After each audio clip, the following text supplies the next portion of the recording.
Good morning, lovely viewers, and you are all welcome to the talk show. I am Seraphine Anyomi. I'm your host for today. On my extreme left, we have Mr. Someone also.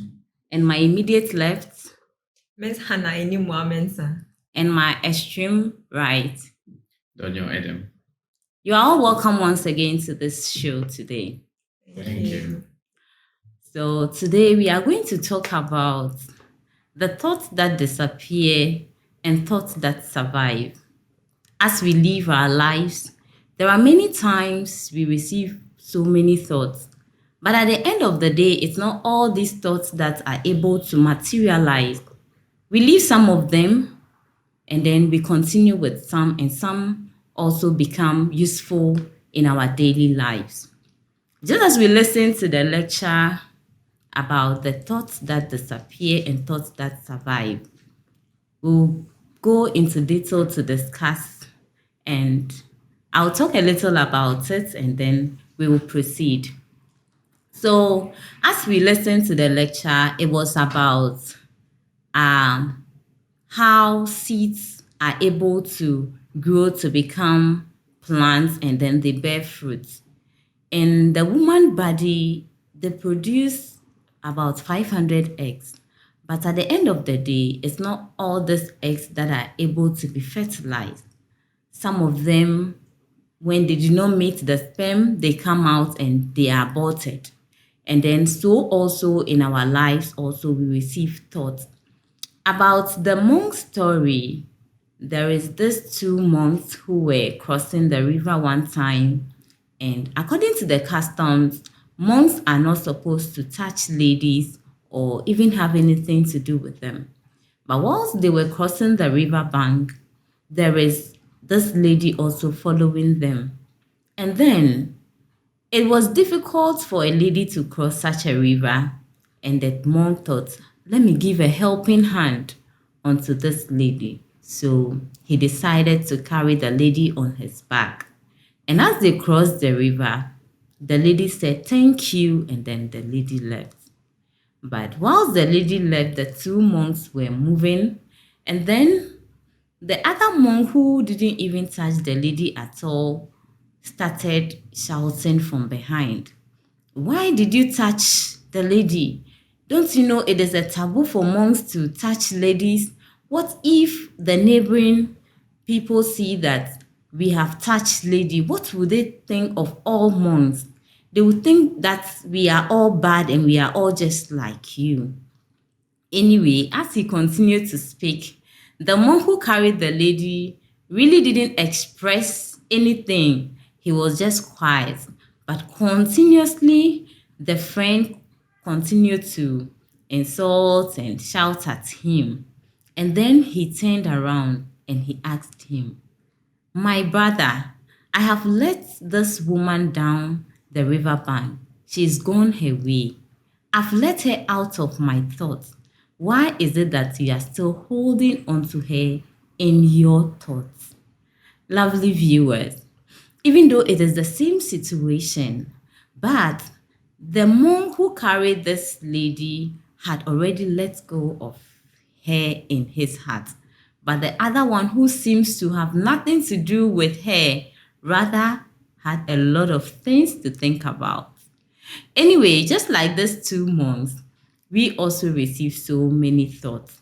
But at the end of the day, some surely are being aborted and others are being carried on to success.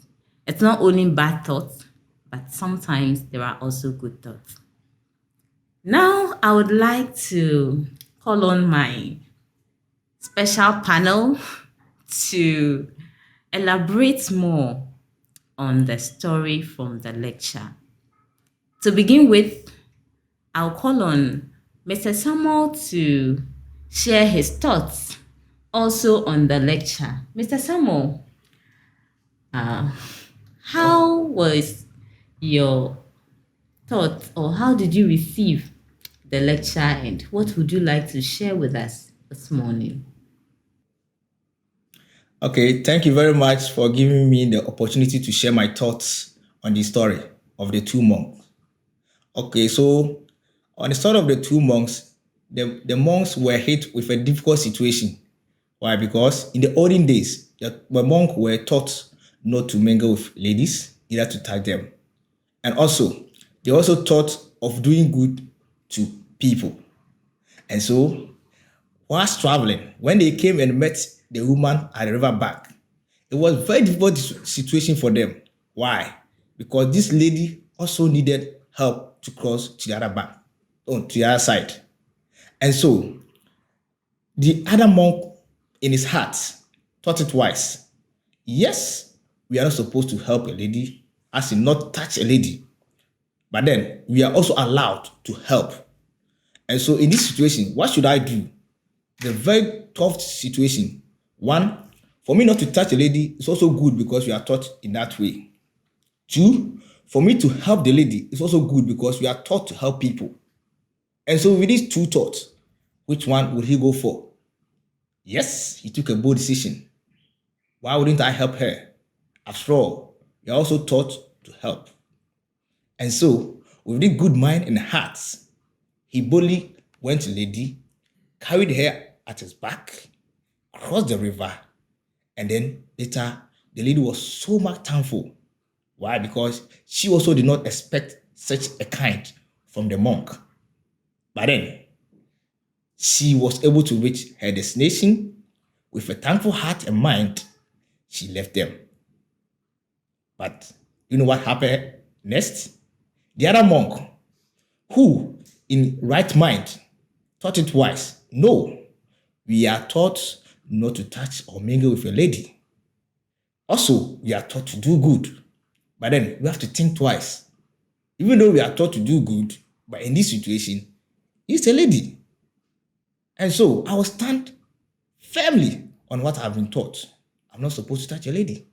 And so I wouldn't do that. And so when he saw his colleague doing that, he was troubled in his heart. Nah, my friend, you are wrong.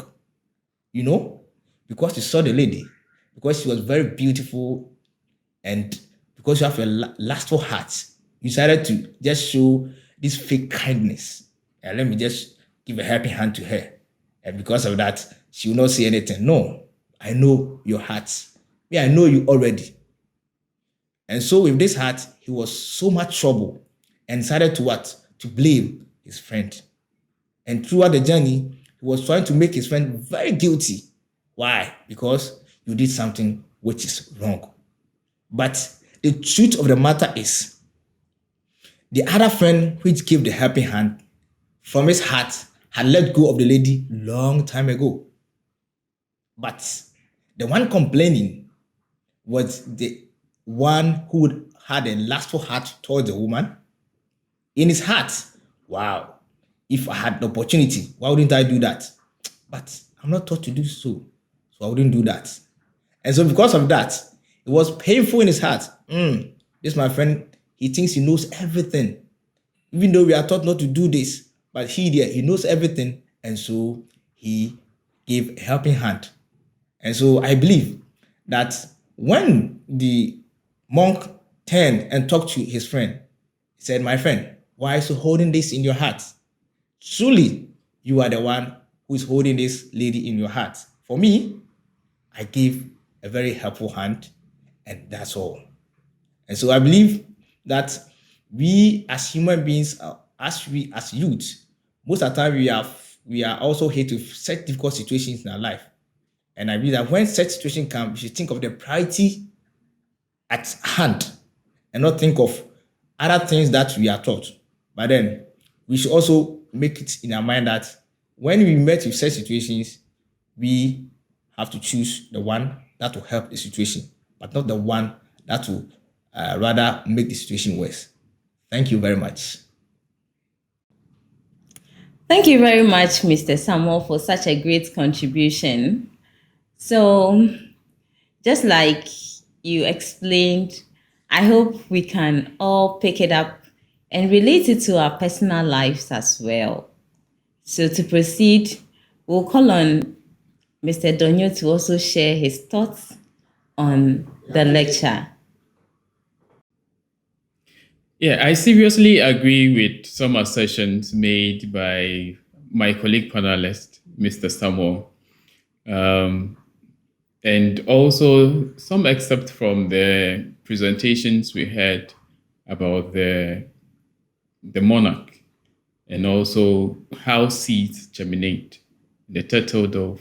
And all this really give me some kind of clue to the thoughts that sometimes conceive and which ones really survives and to which extent some also do not survive.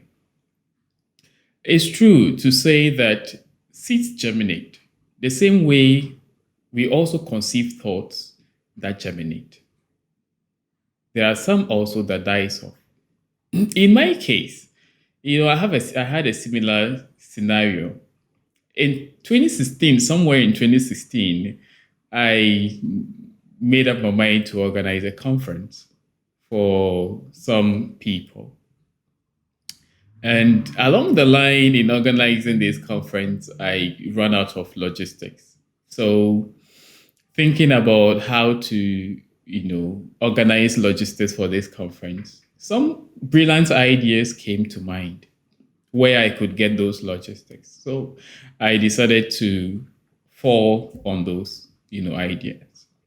But it turned out to be that the places where I had, hopes to get those logistics really turned their back, on my plight. So this really gave me serious pain in my heart. So with this, I decided to um, really revenge because I thought these people could help, but they ended up disappointing me. And above all, what really gave me pain was they didn't only disappoint me, but I became a laughing stock.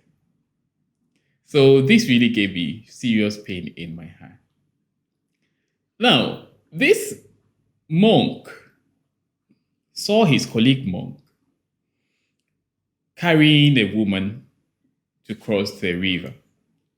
The river was deep, so the lady could not cross. This means that he had defiled all the monk rules just to help assist this very woman, not having at heart this woman at the end. So the difference between this guy, this monk, and then his colleague brother was because his colleague brother had this seed in his heart. He had this perception about this guy in his heart. Without expressing this, he preconceived the mind that his colleague brother had defiled all the rules. So this also gave him pain in his heart. But until he could speak up to his brother, knowing that his brother, though he had carried this woman, but did not have any conception or did not harbor any conception in his heart, he could let go of this thought eventually. After encountering this, having this encounter with the conference I really organized, the pain I had in my heart about, about the person who really turned his back on me really gave me the urge not to really talk to him or have anything to do with him. But one day I had another problem which I needed someone to talk to. And it was the same person I talked to. But the manner and approach to which this person dealt with the matter really gave me a different, perception about this person. So the hatred I had for him really did not last. It never survived because there was a pull factor that could let this thought go. So this thought eventually died off. It didn't live to survive. So there are thoughts we have, there are thoughts we conceive. Yes, they either could survive or not survive. And when it survives, it also have, rippling implications on our lives. So from this scenario or from these stories we've heard, yes, we need to really analyze the kind of thoughts that we conceive. These thoughts could either lead us, into happiness. They could also lead us into sadness, depending on how we think about it or see it. Okay, I would like to throw more light on the story of the sea turtle.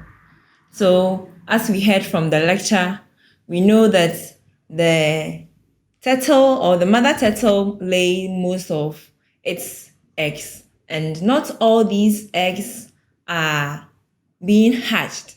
Okay, and so if all these eggs are being hatched, they sometimes, as they journey to the ocean or to the seaside, most of them meet obstacles like the lizards and other reptiles, and they are being destroyed. Also, those who make it to the sea are also being eaten up by other predators, and so they are unable to survive even in the sea. And also, according to research, we know that a woman body produces or creates about 500 eggs. And according to research also, the male produces over 100 millions of sperms. So if all these eggs produced by the woman is being fertilized by the sperms, then I think the world would be too full and most of us wouldn't even have a place. Okay, so in life, comparing this story to our life, in life we have a whole lot of thoughts that comes in our heart, the world of our heart. Some are able to survive and some are not able to survive due to the conditions they find themselves in. Some can be good thoughts and some are bad. Sometimes the good thoughts survive and then the bad ones are unable to. Sometimes the bad ones survive and then the good ones are able to. Sometimes all the thoughts we receive they are good thoughts, but we do not know which one should come first, which one is the priority.